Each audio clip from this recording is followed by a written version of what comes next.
Welcome to episode 10 of Divorcing Crazy.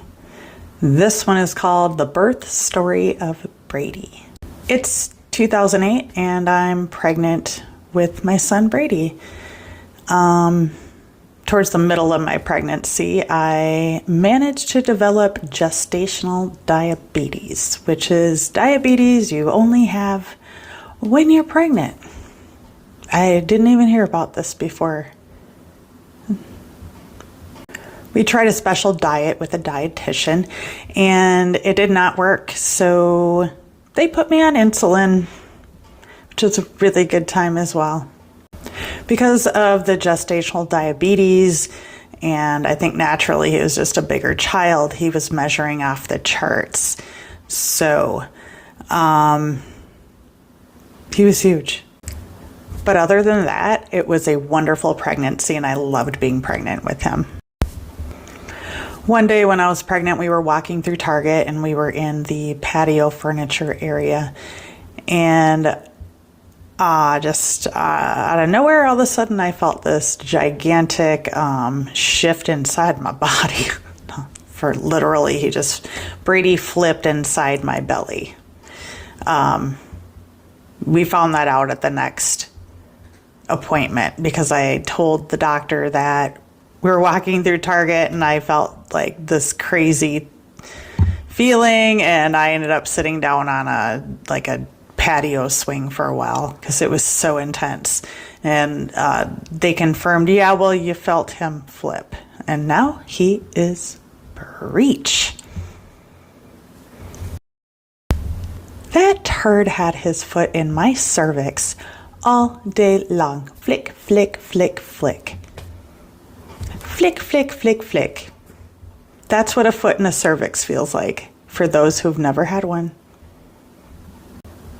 Because of the breech baby, the gestational diabetes, and the size of the baby, because he was so huge, he was measuring off the charts, they asked me if I would like to take the baby early because he was going to be a large one if we did not. Also, it was damaging to my body to continue eating or continue to live with the gestational diabetes. They said, let's just get him out of there. So go ahead and pick a day. When do you want to have that baby? So I picked a date that was about a week and a half from my delivery due date. And it was like a Wednesday. He was born on a Wednesday. I know that. So I said, hey, how about Wednesday? And they were like, oh, okay, cool. I guess we'll see you on Wednesday for a C-section. And I was like, cool. All right, we'll see you then. My parents came up from Kentucky to be there for the birth and for when we brought him home. My mom spent the whole time just berating my dad. It was, I would just say that I think that was when I saw the beginning of the end of my parents. That's another whole series in itself too. So my mom went with me to the hospital on Tuesday to do the pre-check-in, to get my bracelet and do all the fun blood work and all that. Then we went out and had lunch. That was back when we got along. How times have changed. So Wednesday morning, I got up, I ate breakfast, I grabbed my bag, I got in my car, and I drove myself to the hospital. I know that sounds horrible, but I think there was a purpose behind it. But I'm also a stubborn person, so I'm sure I argued with everybody and said I would only drive myself, considering I wouldn't be in labor. I was kind of like a control freak with driving. I still am. Nobody drives me. They were really full that day, so for whatever reason, lots of babies, I guess. And so they just brought C and I down to prep me for surgery right away. That's back when I had fancy insurance. I had a fancy surgeon coming from like 25 minutes away to do my surgery. For some odd reason, I thought that was just cool because they had surgeons there. But I was like, mine's coming from 25 minutes away. I'm sure anybody would have done just fine, but Yeah, people were like, ooh, you had him cut you? Wow. It was weird.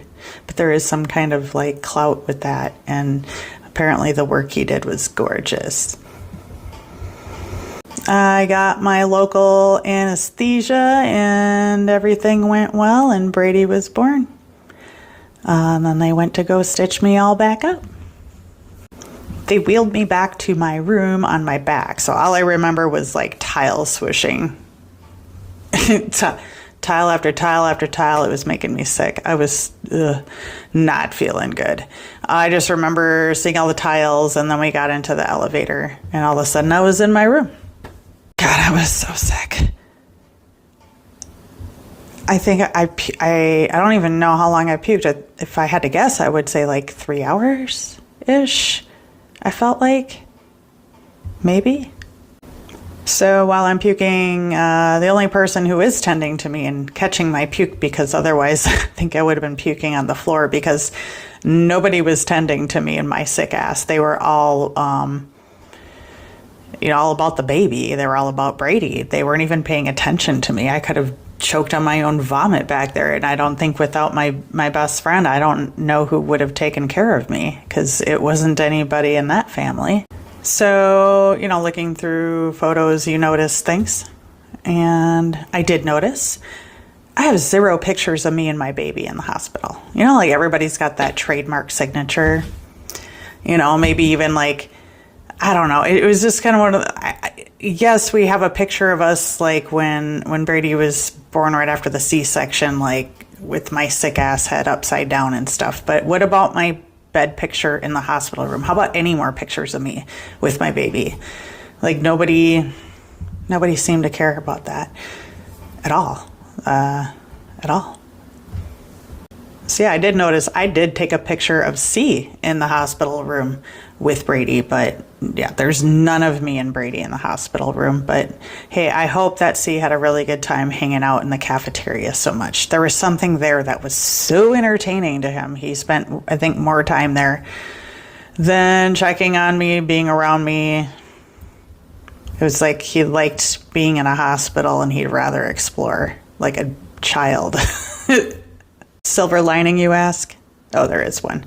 They tested me right after I had Brady, and I tested negative for gestational diabetes. Like, it literally just goes away. You're just like, oh, the baby's out, and literally within that instant, you don't have diabetes anymore. I wish there was a cure like that in real life, or like, not real life, but like for other diabetes patients, not gestational, but like diabetes patients. Like, I wish there was a way to just be like, we did that, now you don't have it, right? Like, I wish it was that simple. I really do. I was able to go home about 3 days after I checked in, which I thought was pretty fast. I think my insurance company said that's all you get, but whatever makes it that mark, I don't know, whatever. So I had to go home and heal up and get used to life as a mama. And so that was new, and I was excited about that. And so that is the birth story of Brady. I hope you've watched all my other episodes. This is episode 10, so there is episodes 1 through 9. And I hope that you are checking out the landlord/tenant, or sorry, I keep saying tenant, landlord/rental from hell. And I posted episodes 1 and 2 of that. I will be working on episode 3 soon. But yeah, we're getting ready to move, so I'm probably won't be posting as fast as I was, but I will try to get out as much content as I can before we get busy. I'm usually pretty good about being able to multitask, but thanks for watching, and I hope that you keep watching these. There's going to be so many more, and just keep watching. Like hundreds of stories, no joke, 14 years worth. Maybe 15 now. But anyway, thanks for coming by, caring. Sub, it's free. It's free. Sub to me. You wanna. Have a good day.